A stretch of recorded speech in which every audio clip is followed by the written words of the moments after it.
Yo, Hello. Alex, thank you for joining us. Welcome to the show. How have you been? I've been great. Thank you for having me on, man. How have you been? I've been fantastic. I'm stoked. We got you. Drex should be there. He is. We have our not two screens. Throws me off seeing the latency for a second there. Our co-host should be joining us very shortly. There he is. I'm stoked. I'm feeling good. I'm stoked to have you on. I'm stoked to just shoot the shit with you because it's been too long. Yeah, it's been a while. Yeah. What's the last show I saw you at? Oh God, it would have been a Calgary show a few months after Alt Waves. I think Horrify was playing. I want to say that's why I was there, but I could be completely wrong. The last one I remember was Galactopus and That's who it was. Mother. Yeah, That's the one. A couple Yeah, of those bands. Yeah, that was a good Justin, show. just walking around. Love that guy. Yeah, we're in Calgary next Friday or next Saturday. You guys got a few sure. shows. You got a nice little promo video actually that someone that you're sharing the stage with sent my way that we're gonna play later to promote Serenade Metal Fest that you're playing with a bunch of other bands. But first and foremost, because we actually have a lot of new friends joining us today as well. For those who are unfamiliar with you or your band, care to just kind of introduce yourself a little bit? So my name's Alex Fry. I'm the vocalist of the, we call ourselves hybrid metal band, Fall of Earth, formed in 2019. And since then, we've been on a pursuit to create a lasting career in rock and metal shows. So we've just been doing everything we can to get our foot in the door. And well, I think it's in there now. We've been growing in popularity at a good pace now. It's been pretty interesting over the years. And I guess that's there's not much else to it than that. No, I have to agree. You guys have been putting in a lot of work on that. And with that, everyone in the chat, please feel free to ask questions. I will try to reference back to the chat and ask them to Alex. So if you have anything pop up, feel free to throw it in there. That's one thing I really like about these interviews. They're more like just chilling, asking questions, and then having others be like, hey, what about this? And I'm like, cool, didn't think of that. That's cool. I like that. Like that, nice and chill. It does. It does. One thing I have to say, and I know I said it to you, and it's Brody, right? The guitarist? Yeah. Okay, because Yeah. I always I put the name to the face, and then for some reason I just get no, that can't be it. I know it is, but then it's I question it. But I was talking to him after your show with Galactopus, and you guys were good at Alt Waves. I loved sitting down and mixing the live tracks for the compilation as kind of going back to that weekend. But seeing you guys with Galactopus was oh fuck, they've put in some work over this time, because you could tell that you guys were tighter performers. You know what I mean? You already had everything down musically at Alt Waves, but you seem to have really tightened screws by the second time I saw you. And I'm really curious what your shows coming up are going to be like for those that have seen you, or in a lot of cases possibly haven't seen you and seen you for the first time. I'm curious, what has that summer been like? Because you guys were really busy. Yeah, we've been busy. And honestly, since then, since the last time you saw us, our show performance has reached a whole new level too. We've just been grinding, practicing. We have our band managers. We go to band camps with them, and we choreograph our sets. Try to make sure that we capture all the key moments in our songs. Last show we played, I jumped up on top of the drum set, did a big scream and flew off, and just trying to take it to a whole new level every time. And every time we have that show that's better than the last one, we say, okay, that's our new standard. So we're just getting better and better. I love that. And I love that mentality of constantly trying to improve. It's something I've talked to a lot of people often on is the difference between healthy and unhealthy competition as musicians.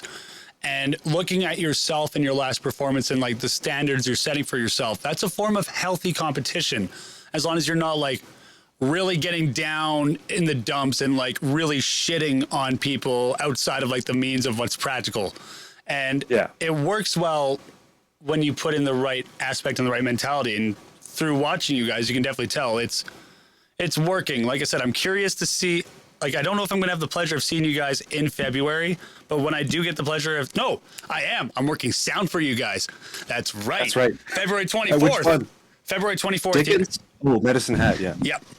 So that's right. So I am gonna have the pleasure of getting another taste, but that's something I feel a lot of bands can really benefit for when they have the right mindset. And with that, I'm curious for you guys, when you put in that kind of effort, did you instantly all have a healthy mindset, or was there a period of adjustment and growth that you all had to go through, not just individually, but as a unit? Because that's the hardest part with bands is it's a group of 3+ individuals coordinating together, in your case, 4.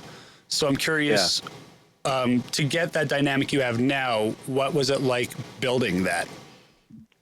So yeah, being in a band is kind of like being a married couple.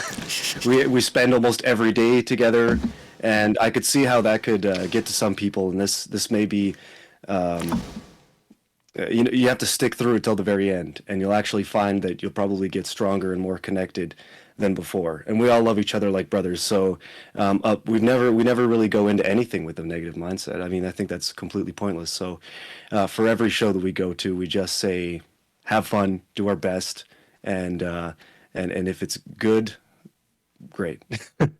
So no, we never bash ourselves or any other band for that matter. That's good. Well, bashing other bands is just, it shows insecurity. Especially especially when it doesn't happen as much now, which I'm glad to say is growth within the community.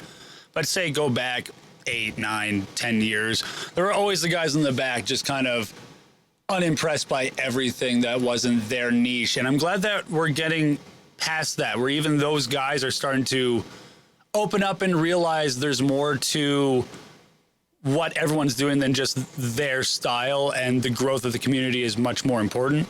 And it all comes from the positive aspect going into it, I think. And you guys are a really good example of that with that in mind.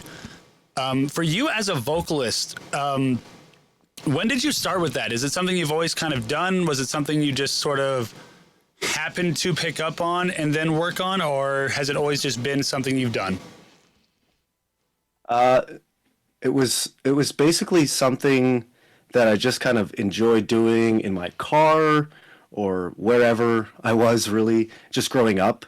I would be like sitting in the back of my mom's van when I was a kid, and I would look at the little cup holders while I was listening to music and pretend that there was a concert going on there and I was in the band, and so I kind of always wanted to do it my whole life. And so I met Brody and Brendan, and they had already been jamming together, the drummer and the guitarist, for those who don't know. And they had already been jamming since they were kids. And I never really jammed with anybody. So this is like everybody's first band. And I was good at singing. I didn't know how to scream. And so when I joined, I said, well, if we're going to be a metal band, I should probably learn how to do screams. So in about 3 months, I picked that up, just like your basic Fry scream, and went from there and expanded on that.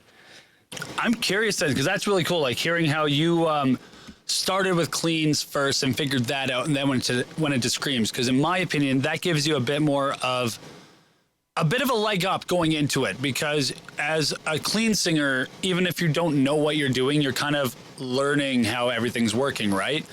So I'm curious, did that help you when you went into like your screaming? Because I know a lot of people, they struggle with that. I still talk to a few people off and on who go, man, if I could just learn how to do more than just the,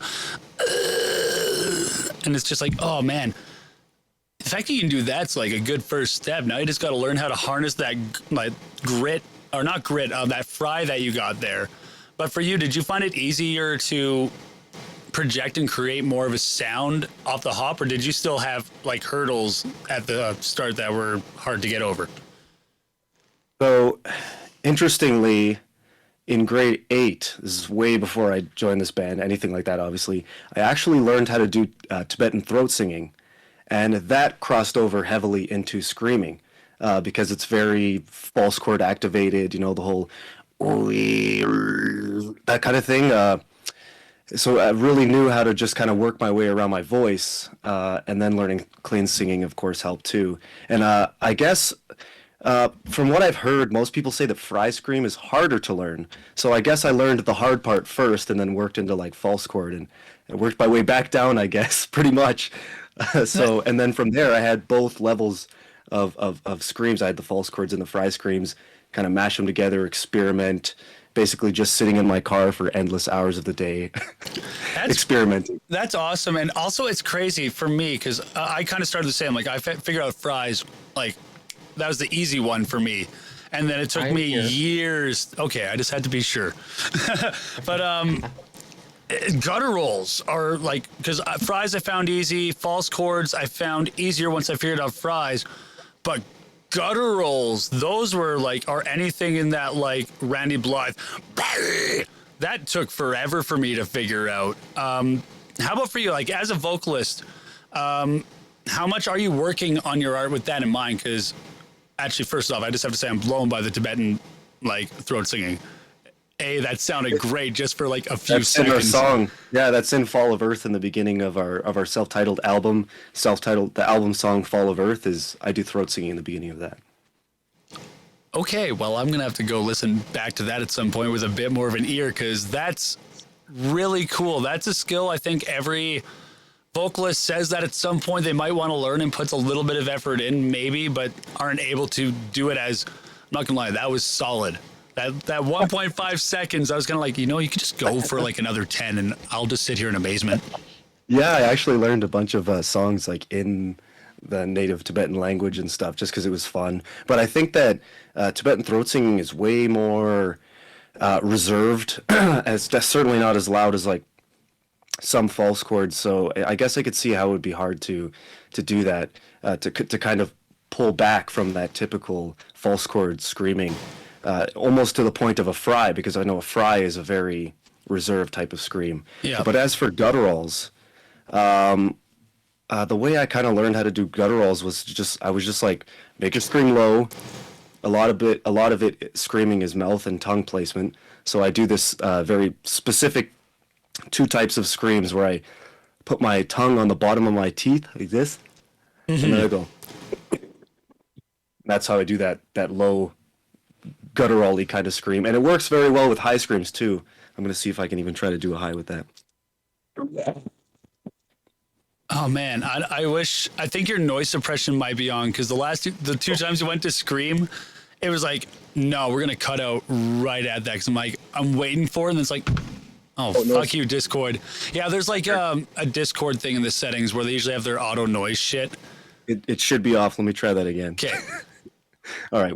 Did you get the low one? No, we missed the low too. Oh, you missed the low. All right.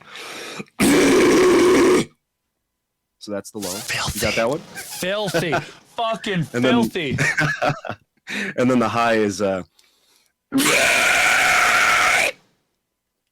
Oh God, I love that. and that's just with the tongue placement basically. And I love that as vocalists now, as screamers. I got a question from Lizzie here that I'll get to after, but I have to vocalist to vocalist, especially in like this style. I love how expansive screaming is getting now.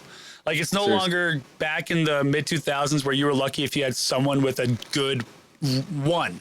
Like they were either a good fry screamer, a good mid-range screamer, or a good guttural screamer. There was no one that could really bridge all the gaps. And if they could sing as well, you were just like, okay. But now it's almost like it's expected that you can at least sing and do 2 styles of screams. And I love that, to be honest, because it's forcing us to be a lot more dynamic with our voices. Totally. On the point of dynamics, I'll ask this and then I'll ask Lizzie's question. What's your thought process when you're going into songwriting as a vocalist? Like, are you more like, I'll write my lyrics for the song first and find my placement? Are you more, I want to feel this out, find the vibe, find whatever melodies or percussive elements are coming to me first, and then place a theme or a lyrical concept on top of it? Like, I'm really curious about what your process is on that. So it almost always starts off one of 2 ways. Either sit down and think about the concept of the song first and write the lyrics based on that, and then we come together as a group and we kind of build on that. Or myself or Brody. I've only written like a couple riffs for the band, but usually it's Brody. We'll have a guitar riff, and I'll kind of try to hear it and think of like the vibe, the feeling of that riff. Write some lyrics, write a story, and just as like a piece, a demo piece, and then work on it from there, basically. But yeah, none of us really take credit for the writing 100%. It's always 25% across the board, you know? That's cool. I like that you guys have that really, I want to say, equal input on everything. Like everyone has their role on stage, but that doesn't necessarily mean that's their writing role as well. Like everyone can contribute in different ways. That's really cool. And I like that you, as a lyricist, mainly try to go for the vibe and the lyrical theme first, and then write accordingly. I'm very much the opposite in ways. Like I have written like that, but I'm very much like to be like, all right, where's the instrumental? Like if I'm a part of that process and writing the instrumental, right, all that, but I like to just listen to it and be like, all right, so what melody am I hearing vocally that I want in here? Or is there a part where I'm just like, oh no, I gotta get filthy. Like this, right, it demands filth right here. So it's cool hearing different perspectives on it, because there are multiple avenues to writing, especially as vocalists and lyricists within different group dynamics. Because there are some bands where there'll be one guy who does everything. Yeah, and he goes, hey guys, totally, here you go, have fun. And those guys are like, fuck yeah, thank you very much. That makes my life easier. You know? Exactly. At Trivium, yeah, man. Exactly. Which is actually what I'd say we sound the most like. We're kind of like Trivium. You have that older Trivium vibe, I find, because I always like, it's metalcore, but it's not. Like when I listen to it, I was gonna say, you call this metalcore in your story. I'm like, are we metalcore? Because I know Trivium is, well, they're metalcore as like a subgenre, and they're groove metal, which we are too, and death metal and thrash metal and progressive metal, which we kind of just, which is why we just say hybrid metal, just to make it easy. That makes a lot of sense. And metalcore's gotten so expansive as a genre. Like when I think metalcore, I'm still in 2006 to 2012. Like there's that, you have the dirty shit on the one end, and then you have the synth pop attack stuff on the other end, and everything in like between. A boy band. Yeah, exactly. Yeah. And now it's like metalcore has grown astronomically, and I love it for that. But from you guys, like I really hear, I hear all those older influences vibing and meshing in, and some of the new ones too, obviously. But that's why like I get that old like, oh, that's like that '06 influenced metalcore right there. And then I've said, but it's not at the same time, because there's so much else in there. But that's the one that's like screaming the most through everything, if that makes sense. Mm-hmm. Yeah. I'd say like when I that's the thing. I never liked those early boy band sounding metalcore bands. So when people say metalcore, that's where my brain goes, and I'm like, oh, what? When I wrote "Block Out the Sun," the new one you just showed, I had COVID, and I was like pretty not happy, right? Obviously, and so that's kind of where most of that lyricism comes into play, and we do try to always incorporate those kind of boy bandish type of like I know what the pop influence. It's the pop influence. Like you can hear it. Well, it's like like rocky kind of stuff. And where was I going with that? I don't know. When I wrote it, there we go. Yeah, when I wrote it, I had COVID, wasn't feeling so great.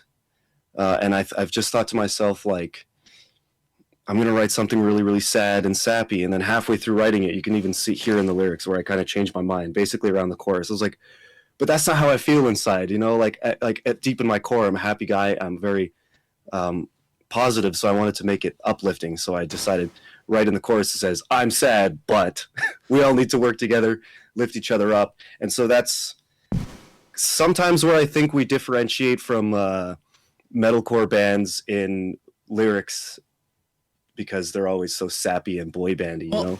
At times, I find like Killswitch Engage, especially like if you listen to Disarm the Descent, that entire album is Jesse basically saying the same thing. Like, yes, I am at times miserable. I'm at times I'm depressed, or at times life sucks, but it's on us to do things together in all of it. Like the chorus of All in Due Time, we see the world through different eyes.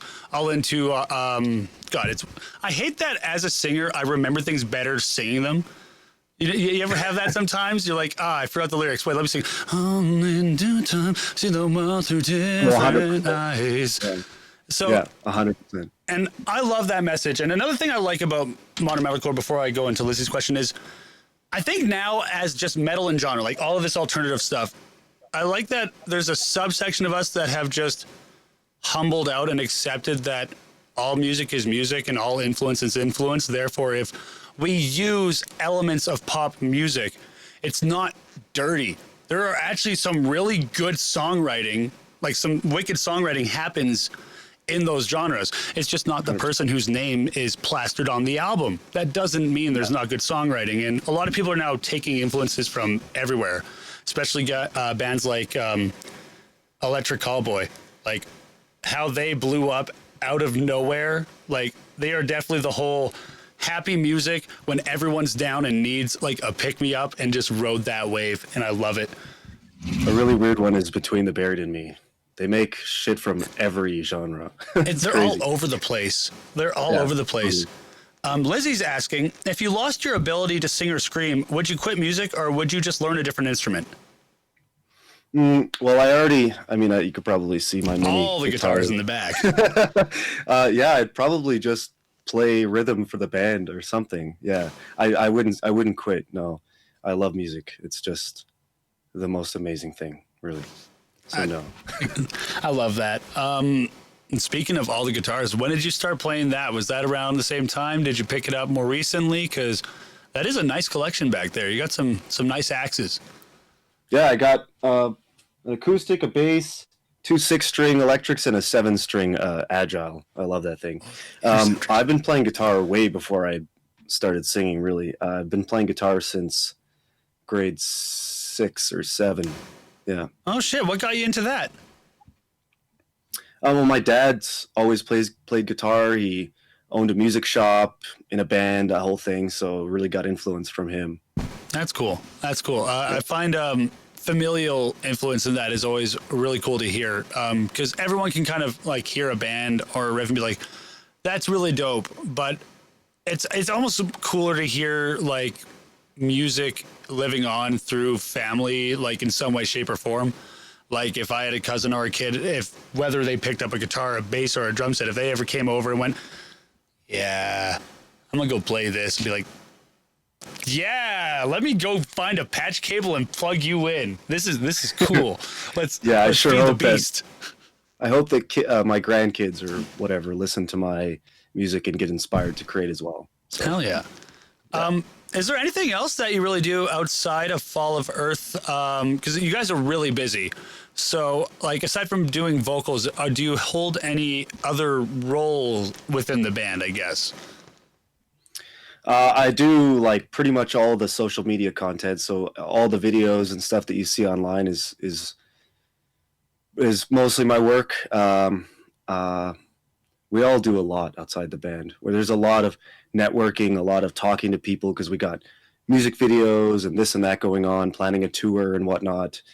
So yeah, there's always a lot going on behind the scenes for a band. I'm sure every band can attest to that. 100%. I'm actually curious too, because you guys took a step a lot of bands either don't take or are afraid to take, and that's reach out and get some additional support backing you in management. Paul's a great dude. We've talked off and on here and there, and I'm curious, what changed then? Like, what additional things did you guys figure out that you guys had to do, or what things did you figure out you had to do better? I guess, because there are aspects where I guess in that situation you might think, oh yeah, we already have that covered, and then you dissect and you go, okay, never mind, we're forgetting like half of that. Let's get that done. Well, they've been doing what they've been doing for 40 plus years, so clearly they know a little more than we do, and they definitely helped up our performance game with those band camps. They've definitely helped with just they have a vast networking resume. They just know everybody, basically. So helping with booking and all those things is phenomenal because they have their reputation standing behind us, so they really help us with those types of things. So for sure, taking that step and getting a manager, if you're really serious about it, I think is absolutely vital for a band. 100%. And what did you guys learn through this first, I guess, half year process of taking that step and really going through it? What have you guys learned that's like, what are the key things you've learned throughout that process that you think are going to be really, what's the word I'm looking for? Key to what you do in 2023? Some of the things that we learned from them. Yeah, like throughout this process, being through their management, whether it's the camps or things that they've directly said to you that would be good for other bands just to like have in mind, or even artists. Because I think whether you're in a metal, like in the case, since we're more in the metal industry here, or metal genre, someone who does hip hop, for instance, could be watching this and there's still something they can take away from hearing what it is you had to do or adjust. So I'm curious, what are the key things throughout this past half year that you guys have learned that you're hoping will really, I guess, show results in 2023? That's a better way of framing it. Mm-hmm. Well, I know for a fact that they have helped break apart many bands, and not because they're mean or anything, but because they found their weak points. And it almost is always band communication and relationships. And if that falls apart, your band's screwed, really. So they taught us a big important part about communicating, and just like we all talk to each other 24/7, 365, like all the time, and make sure that everybody gets their voice heard, gets their opinion across, and then we move on to the next step. And it just really helps everything flows way more smoothly. That they really just really got the gears going like faster and faster with us as time went on. And that's just been probably the biggest thing for us. Yeah. That's, I think, really, really, that's hugely important. I think some people could have said maybe like lessons, work on songwriting, make sure you have your PR and your promo and your stage presence done, but band communication and making sure your chemistry is always there and you guys are always kind of treating each other like family, for the best terminology I can think of. That's huge, whether you're in a band, whether you're doing promotion, running a venue, anything where you have to work with other people on a regular basis and try to grow something. So that's really, so many people in the music industry. Mm-hmm. And relationships are so key in that. Sometimes it's easy to go out either burn bridges or just not speak out of line, but just speak out of turn, I guess, more so. Like not taking the right avenue to say something, or not using the best vocabulary, and taking the time to really think about how do I say this properly so that it's conveyed in a way where my point comes across, but no one's targeted. No one feels like they're the butt end of this and we can all work on it together. Or if I'm perceiving something wrong, someone can be like, hey, I get where you're coming from, but let's also let's look at these things that maybe you're putting blinders on and not seeing, and see if that kind of helps. So that's really cool hearing that, because that is huge and so key to longevity, because we see so many bands that are on toes. And 4 brains are better than 1. 100%. 100%. So I'm curious, has Fall of Earth been the first band that you've played in then? Because you have experience as a guitarist, the vocal thing. Is this the first like actual band that you've joined and been a part of? I jammed with like kids in high school at the school guitar room. Like music room, I guess. They had like drums and bass and everything. But other than that, this is like the first like band, and especially with writing original stuff. Yeah, for sure. Dude, that's really cool. That's really cool. How old are you again? 23. Oh my God, Drex, we're fucking old. Yeah, we're getting there. Oh my God, no, that's really cool. Just the dedication to not just your craft, but making sure that there's longevity to it. I think if you guys keep it up, you got a pretty decent career ahead of you guys if all things kind of fall in place, because That's the shitty thing about music. Luck plays such a factor on it.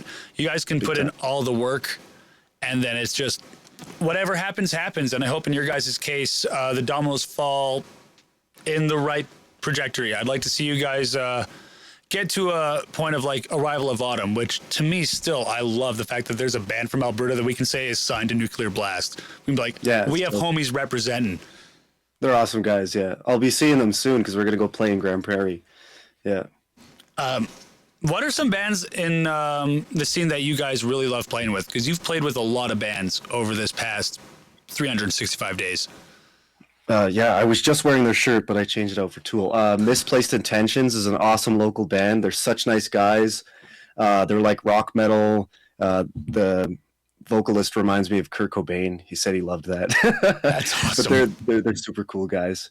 Arrival of Autumn, of course. They're dope. We played a show with them. Juliet Ruins, another good one. We played with them in the same night. They're phenomenal. They're really awesome. Yeah, they're super nice, super sweet people. Let's see. And there's this one band. I always forget their name. Narcissistic Necrosis, I think is the name. Yes. Is that the two-piece That's band? the two-piece band, yeah. Oh, they're so good. And the drummer's like, Yeah, they're crazy. they're insane. Little story at Moments Fest, because I forgot they were a two-piece. So we set everything up. We got the bassist in there, and I only see two of them on stage. I'm like, okay, well, when you guys are ready to get bass, let me know. I'm going to go have a hoot. And then I get back, and it's like, wait, there's only two of you? Them, yeah. Oh, I'm like, oh, shit. Okay, well, here we go. And they're so tight. Like, They are. man, guys, no joke. Even if you're not into that like extreme death metal, like we're talking blast beats, gutter rolls, really fast guitars, all that shit, you should still go check it out. Just knowing that it's a two-piece going at it, because they're a fucking treat. 100%. They're so cool. Like, I can't get over. Well, first of all, the dude shredding and singing awesome, and then the guy on drums is like a fucking caveman. Just like I don't even know if he uses proper technique, but he pulls it off because his arms are just going like so fast. Like the wrist strength just to keep everything going, and they just stay right there the entire time. Yeah, exactly, man. It's insane. It's insane. Oh yeah, no, 100%, Lizzie. He's fresh blood. He's fresh blood. What are I had a thought and then it completely just out to the ether. Drex, while I try to remember what the hell it is, do you have any questions?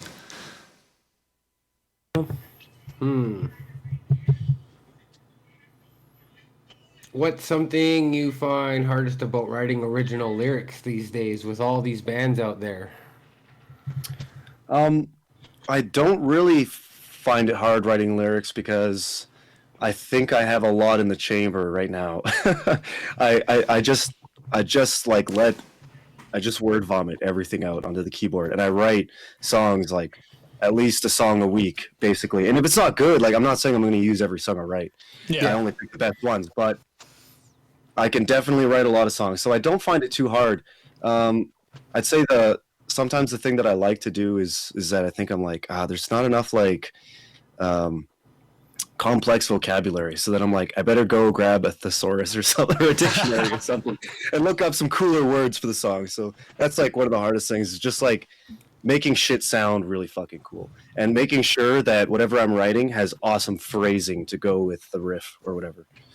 Hell yeah. That's really cool. I think that the fact that you admit, like, going to a thesaurus, guys, as vocalists, those things are so fucking key. Like, there's so many words in there that can just, it's good, especially for you, like, thinking of phrasing on top of that, because if you're using the thesaurus and you already know what you kind of want to say, and you're thinking of the phrasing at the same time, it's almost easier to like find words that fit what you're looking for at that point in time. Yeah, you have to take the word into account and the amount of syllables for the phrasing, you know? Yeah. Both are important. So the meaning of the word and the length of the word you're going to be saying it for, you know? 100%. What are the main things that you draw your influence from lyrically? Like, do you have, I don't want to say like main themes you like to touch on, but do you like to go more introspective, outrospective? Do you like to like focus more on emotion? Like, what are the main things that when you're songwriting that seem to be what you gravitate towards? I guess you could say I'm a bit of of a book writer in a way. I like to make, like, it's fantasy. And it can be like real. It can feel like real struggle, and I just really get so in depth about a story in my head. So it's usually not something personal in my life. Sometimes it is, but usually I'm making a story about a fantasy world, basically.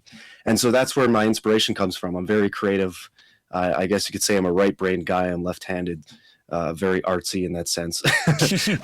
And so, yeah, so I just make stories. I like that.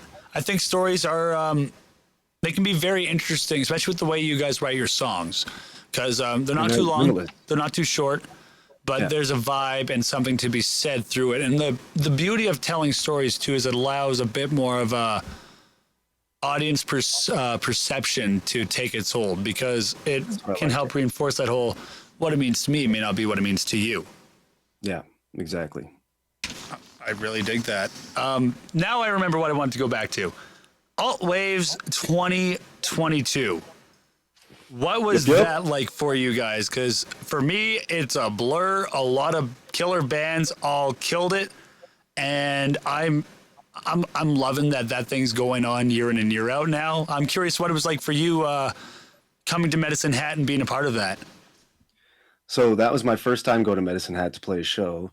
And first, like, really long drive, pretty much, because, like, after that, we went to Regina, we went to Sparwood and Cranbrook, which we should talk about later. But yes, it was one of the big long drives, and so it was a nice test for the band to see what we're like on the road, pretty much. Mm-hmm. And once we got there, it was also like one of our first small town shows as well, because it's not as big as Edmonton and Calgary and even Red Deer, right? Yeah.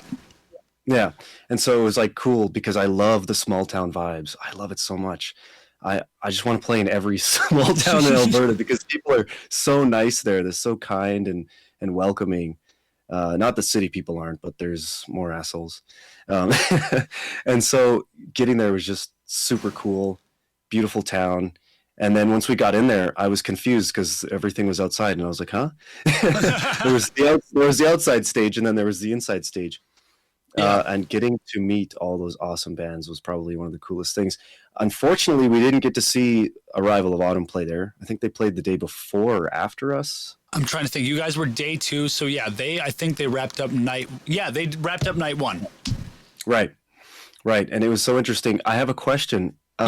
What's the main stage there? Is it outside or is it inside? The main stage is the outdoor stage. Okay, cool. That's awesome because I didn't get to play in that one, so I'm excited to play on that one.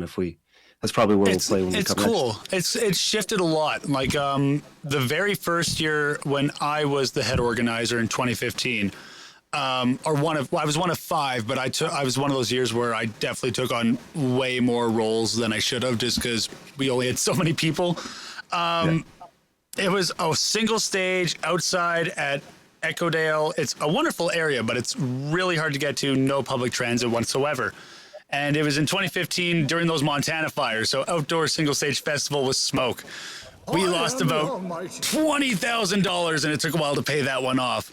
And then the first time we did it at the Mainliner in 2019, I kind of wanted to do this whole bring it back, find the right people to take it over, and then at some point leave and let them do their thing. Because after a decade of doing promotion, like, I love doing sound. I love working sound. I love playing, making posters, making the events, booking the bands, figuring out the budget, getting all that figured out. No more. No more. Like, for some reason, I like that stuff. I don't know why. I did. It's just after a decade of doing it and like putting my own health on the line to make sure bills were paid, it just got to a point where I'm like, I know where I'm best suited in this process. If anyone else wants to help and do the other shit, please do. Totally fair.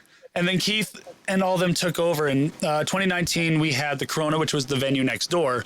And then we did the outdoor stage at the Mainliner, except we didn't have that nice stage yet. Rob made that specifically for the festival after that first one we did. So shout out to the Mainliner Pub in Medicine Hat for being massive supporters of our scene here. But originally it was just like 4 pallets or 6 pallets that we screwed together, put a rug over, and went, put all the PA stuff so it looked nice and put a tarp. And yeah, that's our outdoor stage. And then we got our hip hop stage and alt rock stage inside the Corona. And then the year that you guys played last year, the Corona dipped on him the week before. Did the whole, oh yeah, no, we're not going to be open that weekend now, we decided. So you guys got to figure something else out. So like, fuck it, second stage inside. We'll do it there. And then ironically, the Corona was open that weekend. And I think we stole some of their clientele because we just went, hey, want to see some cool bands? Yeah. So I got to tell you about the dark side of that trip.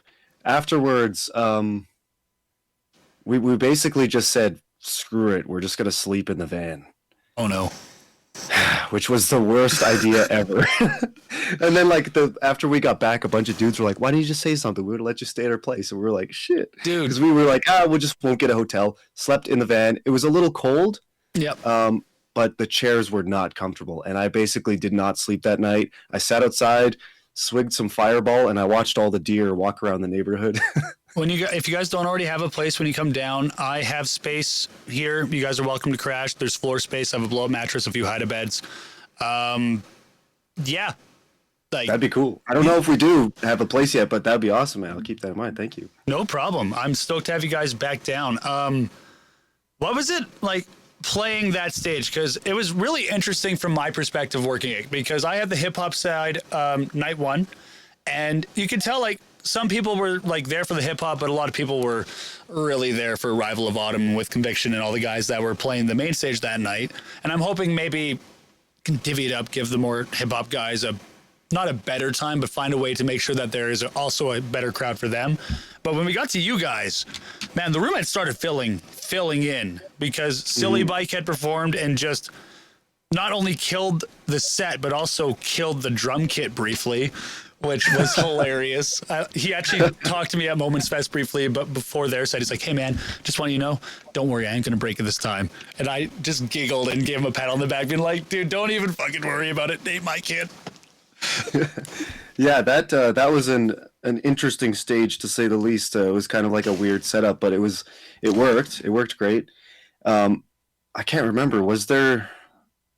There was no separation between the crowd and we just it's like old school hardcore where the only separation is like the monitor line.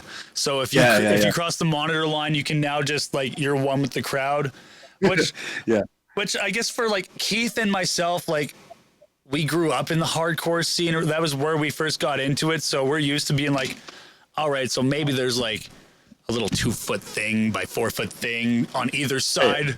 And so it's cool, especially when you get bands like you guys are, Battle Goth, are Yumi Yokai, Pride Lands, Vibes. It adds a level of intimacy to the shows. Totally big time. It was great. The crowd was so cool. I couldn't tell because there was some genre mixing that night, right? Oh, but yeah. It felt like the people who were cautious at first, they walked in, they were like, what the hell's going on in here, bro? Yeah. they all just started coming in, and people loved it. It was just a great experience. I love that too, the fact that it's still maintaining that multi-genre aspect, because when I first helped create it and then hand it over, that was one thing that I was always very, I guess, forward on, that had to be a focus. It is the Alternative Waves Festival, meaning that it's not the metal festival, it's not the punk festival, it's not the rap festival, it's the alternative music festival. Everyone who's hitting our bracket is getting in there, because there is more to our music scene than just the metal scene, the rap scene, the punk scene, the rock scene. They're all encompassing.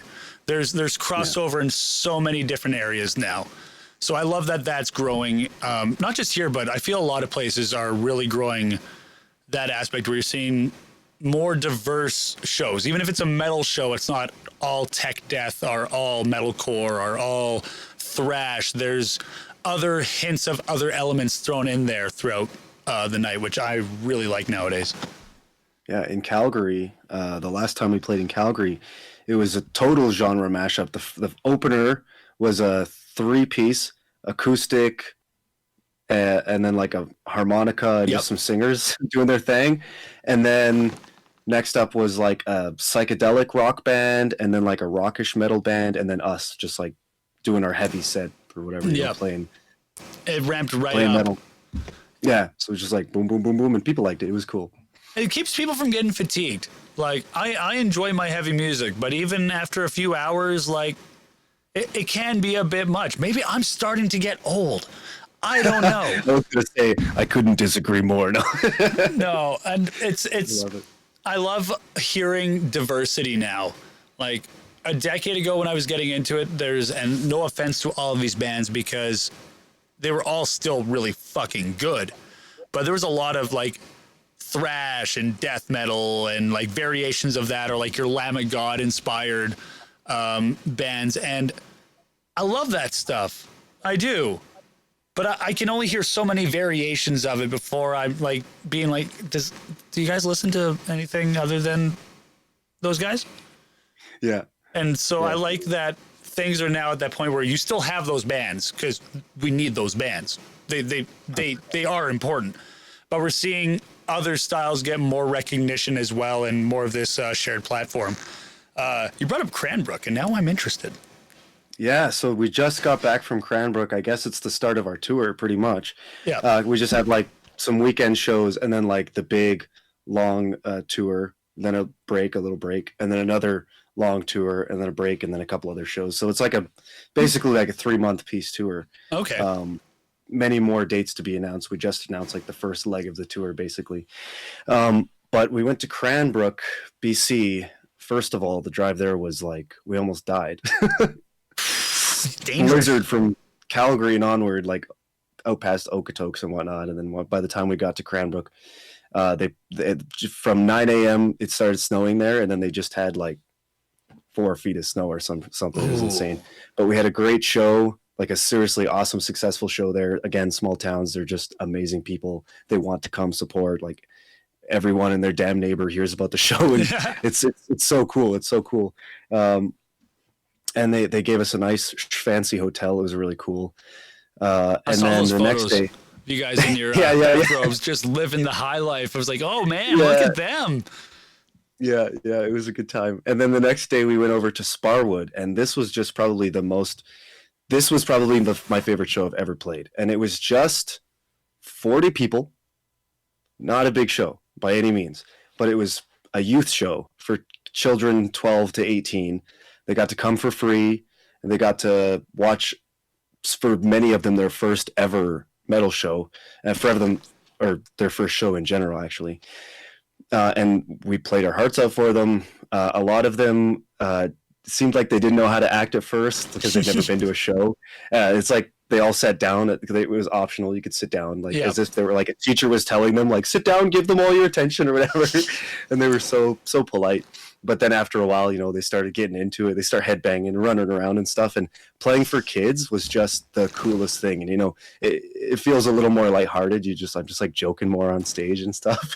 Because usually when I'm on stage, I'm in this persona. I'm super serious and fucking evil. But with these kids, I'm like, I got to be a little more jolly with them. And then afterwards, we did a Q&A. They could ask us any questions.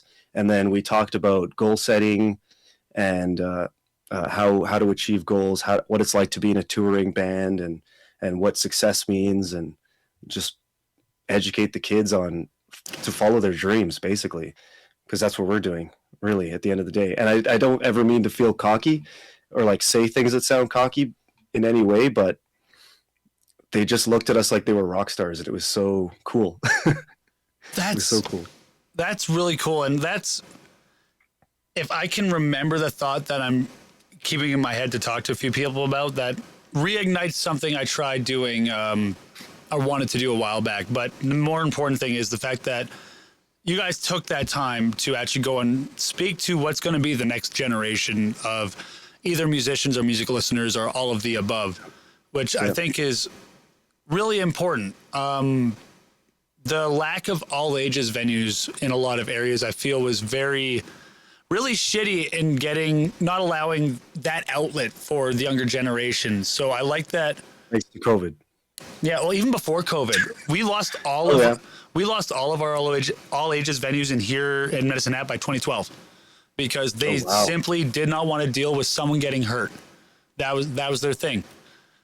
We had an issue where back then the hardcore scene was a little rivalistic between a few small towns, and so another town scene would come down to our shows and they'd mess some people up, and then some people would take offense to that and the cycle would repeat. And so it's cool that we're getting more now, whether it's finding a way to get younger bands into these shows like Silly Bike. They're all kids and they were able to come and perform at the festival, or you didn't get a chance to see them, but at Moments Fest, our opener on my stage was like this school, 6 kids, few of them rotated out on instruments, and they played a bunch of covers going from Megadeth and Metallica to some new metal stuff, to just like they were all over the place. But watching them all play, watching this one kid who just like the charisma was there. Watching them all, you'd look at him and be like, yeah, that's the one that's never gonna stop. Yeah, exactly. And that's something that we hope to do a lot more of. We talked to our managers and we were like, that was an amazing experience. And they said, like, we could put you like in future shows, you could go to a town and like in the afternoon you could play for a high school and then in the evening play for a venue. And we're like, yep, that sounds amazing. If that ever gets in motion, let me know, because I kind of think something similar needs to happen here. Like there's the Catholic schools, there's the regular public schools too, but there's got to be a way to needle in there and take some time. Because I remember as a kid, there was like, whether it was elementary, junior high, high school, there were always the segments where it's like, all right, guys, here's an hour and a half, go to the gym, presentation from someone about something. Yeah, I think motivational speaker. Jerry D. Came to my school once before he became this like larger comedian with his shows or doing sports correspondence stuff. I remember when he came to my high school and did a thing, and more of that needs to happen, because there are positive aspects to what we do. And like you said, you play to your crowd instead of going into your, I want to be menacing, I want to be large and in charge. You went more into like, all right, no, I'm entertaining kids. I want to be more endearing and more engaging to them. The music's going to be heavy, so I need to figure out a way to make them open up to the idea of listening to it so they can maybe get their enjoyment out of it and not feel like these scary adults are coming to scream at me and yell at me and I don't know what to think. Yeah. It was pretty interesting to scream at some kids for an hour, Well, I imagine too, there had to be some kids that while watching you do, like, especially the screams, are kind of being like, yeah, there were some jaw drops for sure. Yeah. The one kid in the back just being like, oh my God, I think I just found the thing I want to do. How does he do that? Oh, true. And that's cool. You've given us a lot of your time already, my friend, and I very much appreciate it. Before we wrap up, though, there's 2 things. One I'll get to after this, but you are playing I believe it's a cancer benefit in Cancer and MS. Yeah. Yes, a Serenade Metal Fest. So what I'm going to quickly do here, guys, is I have too many screens. I'm going to put this up here. Windows, let me work. There we go. I'm going to share this with you so that I can also have everyone see it. Boom. And I'm just going to play this promo, and then we can talk a bit about this quickly, because I know you have other shows coming up. And I would encourage everyone go to the Fall of Earth Facebook page or Instagram or whatever social medias. I know Liz is going to be on the ball and get a few of those, but go check out their shows. They're playing here in Medicine Hat. They're playing in Calgary. They're also playing Serenade Metal Fest, which I'll get running this little promo here that Sabian sent my way.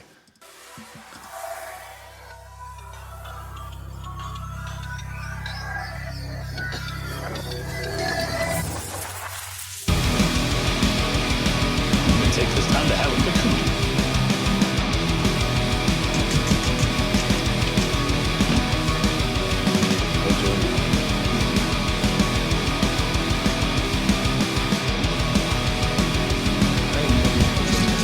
I press back button if you want.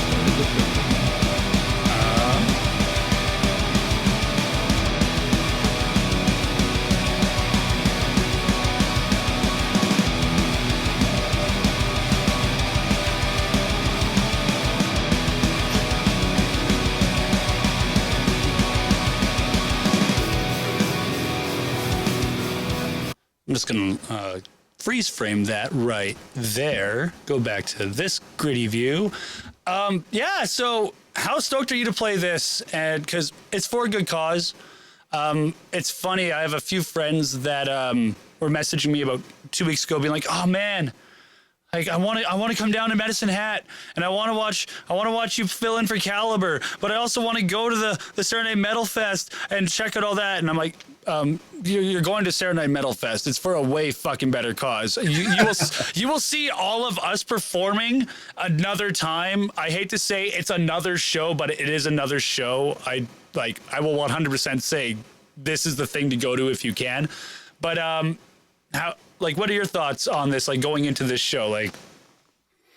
So this show is very deep and personal for the whole band. Myself and Brody have had family that's died of MS and cancer. Find Peace. If you look up the Find Peace music video, that song was made for Brody's father, who died of MS and cancer just before the band sort of started doing their just around the time when the band formed, and so we wrote that song for him. And so it's a really, really personal show for us, and so we're just so happy to be a part of it. It's really going to be an amazing time, and all the bands there are going to be sweet. They're good bands. 100%. I love. I'm really curious how Deep Fried and Mucus is going to play. I've been talking to Ian for the past while. I actually just got him in touch with a vocal coach because he was doing the whole man, I know I'm doing it properly, and now I just got to get that confidence to get going. But I want to get better. I want to know how I can hone this. And I was like, I know a guy. You want to? Is he fucking up his voice or what? Yeah, he's not getting the longevity out of it. So he's finding the balance between pushing with his diaphragm and controlling and shaping up here. But he's doing the throat, as we all know, should do next to nothing. But there are points where it on its own feels like it's doing things. And I think he's forcing that a bit too much. But I got him the fact that he A, acknowledged that, and B, went, yeah, dude, I'll talk to your vocal coach. Fuck yeah, get me in touch. Yeah. Boom. If you can sing without flexing any muscles in your throat, just stand completely still and sound the same, then you're probably okay. Hell yeah. Okay, now two things, because you brought that up, and I want to end on a tip from you, and then the last little thing you want to promote before we close. So, as a vocalist, if you could look at a new vocalist, seasoned vocalist, anyone just came up to you and said, "Hey man, what's one thing I can do that will help me as a vocalist?" Obviously there's multiple. What is the one thing though that you think is most important to figuring out or focusing on? I'd say a big thing, I'm going to talk about distorted vocals, because I honestly think that my natural vocal gift, my clean singing, is just a God-given gift. I can't tell you. Some people are naturally gifted with singing. Yeah. Exactly. Yeah. But with screaming, and I wasn't an amazing singer, but as I sang in the band, I got better and better with my cleans. But I'd say for distorted screams, if you're just learning it, only practice about 5 minutes a day when you're fresh, when you're new, because it's pretty quick. You'll notice how fast you can start to hurt your throat. So if it starts to hurt, within 5 minutes of singing, you're done for the day. Stop. Don't fuck up your vocal cords. It's not worth it. Drink lots of water. Don't eat spicy food if you plan on going and singing in 30 minutes. Stuff like that. Just watch how you take care of yourself. Be fit. You want that lung capacity. You want to not be eating a crap diet. You want to be getting good sleep. It actually does make a difference. 100% it does. And before I ask for your final words, I did have to say this was something I spoke to it was a joke, but in good jest. One thing I noticed at All Waves was wow, shit. I think there's a prerequisite that you got to be pretty fucking jacked to be in Fall of Earth, because everyone's just walking up yo, sup. Even the skinny dude's got some fucking mass and definition to him. And yeah, Brendan's skinny, but he's diced. Yeah. Right. It's. Health is really important, especially as vocalists. I know I have some bad habits that are in the process of being worked on to not just preserve health, but also better performance. And it's amazing how things like diet or cardio or just overall physical health can affect that. Are there any final words that you want to leave the people off with before links and shows and all that? So yeah, our Instagram's Fall of Earth Band. That's like our main social media, and then Facebook, and we got a YouTube that we're trying to get over 1,000 subscribers for. It's got lots of videos coming out. We got a tour coming up. We're going to BC, Alberta, Saskatchewan, Manitoba, and then many more things, many more shows coming up.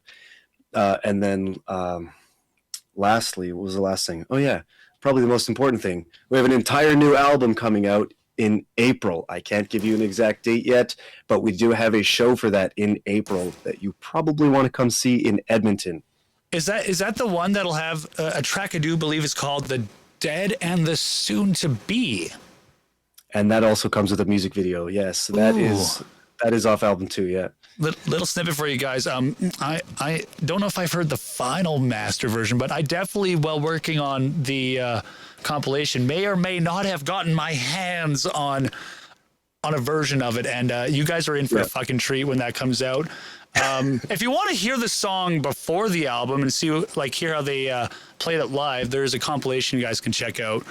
I'll talk about that later, though, because, this is more about Alex.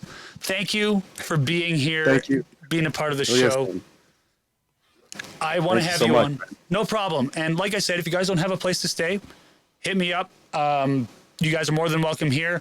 It just takes me a few minutes to dismantle that entire stage and pack it up. But I have places you guys can crash. We'll sleep on the floor, man. Yeah. Dude, we got couches, hide beds. Bring sleeping bags, bring pillows. I got couches, hide beds, air mattresses. Well, we'll get stuff figured out. Again, everyone, go check out Fall of Earth. After you head out, what we're going to do is we're actually going to play Find Peace. Since you brought that up, I think it's a really good way to kind of round everything out. It's also a really solid music video. So thank you again. Shout out Chris Wood. Yeah. Much love. Best of luck in 2023. And I want to have you on again sometime again in the future, maybe towards the end of the year, so we can talk about what the year's been like for you guys. Yeah, absolutely, dude. Tight. Well, enjoy the rest of your night. Everyone go check out Fall of Earth, and we're going to check out Find Peace. Much love, Alex. Take care. Peace out, brother. Peace.